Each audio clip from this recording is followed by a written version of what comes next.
We saw 2 porcupines in their tracks in several places. Eastern Montana porcupines thrive on alfalfa, and there are no predators out there willing to brave these quills.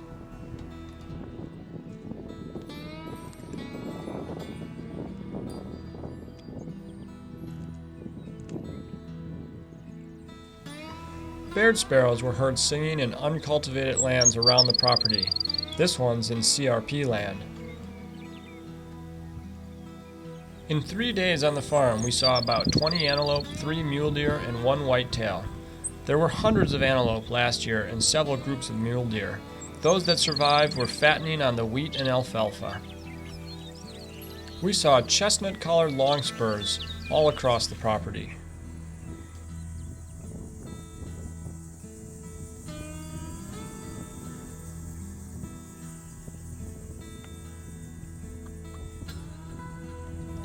Ferruginous hawks are hawks of open country.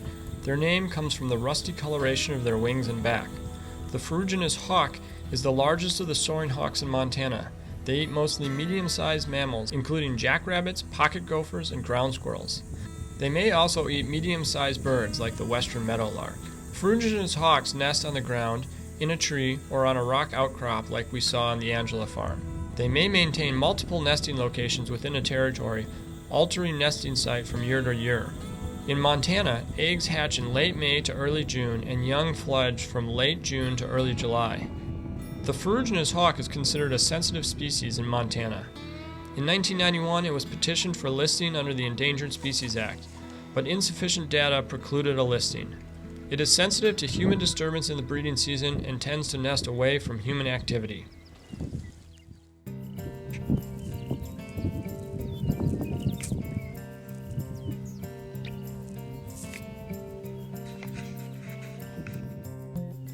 The short-eared owl shares many life history traits with the northern harrier, a species with which it is often confused.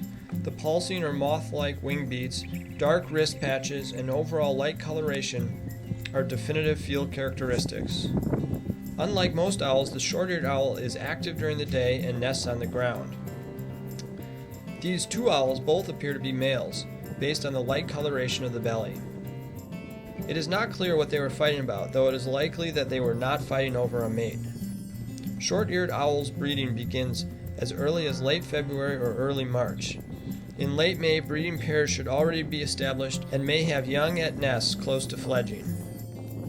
It is possible that these owls were fighting over foraging territory. We saw a 3rd short-eared owl hunting in an area that may have been a female. Short-eared owls were seen in several areas on the property, generally flying low over native grassland or crested wheatgrass in search of voles or mice.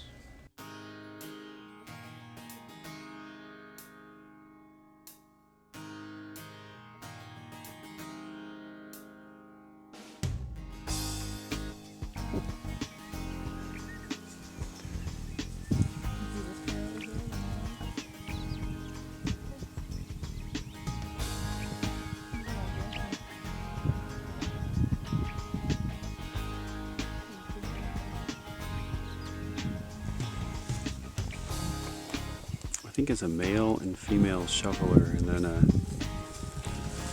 can you see this other duck here?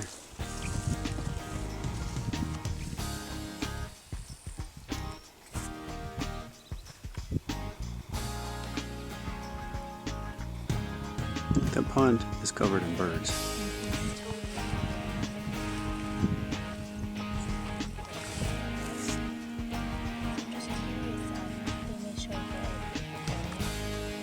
And there's a pintail.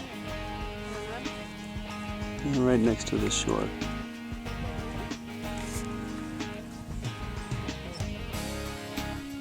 We could see redheads and canvasbacks around. What's this flock of stuff flying around? Those are pharaohs.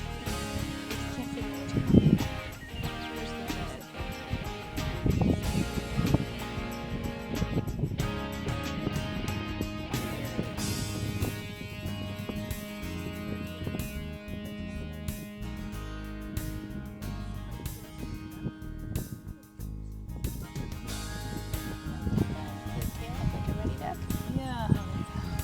Is that what you were thinking? Yeah. Tail's different. That's like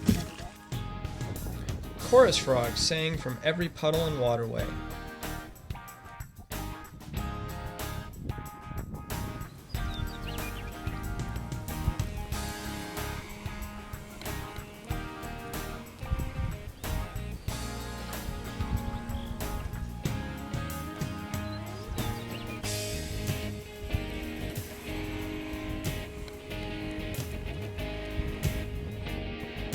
We saw an immature golden eagle on this same rock outcrop last fall.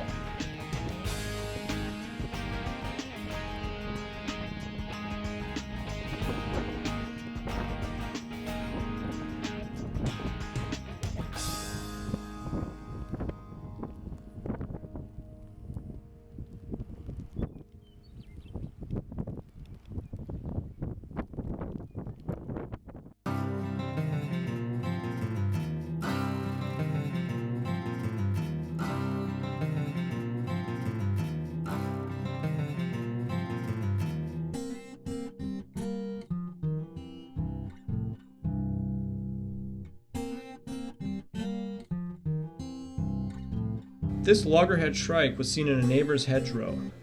The next few slides show hedgerows on neighboring farms. These hedgerows are hotspots for bird diversity and provide shelter for deer.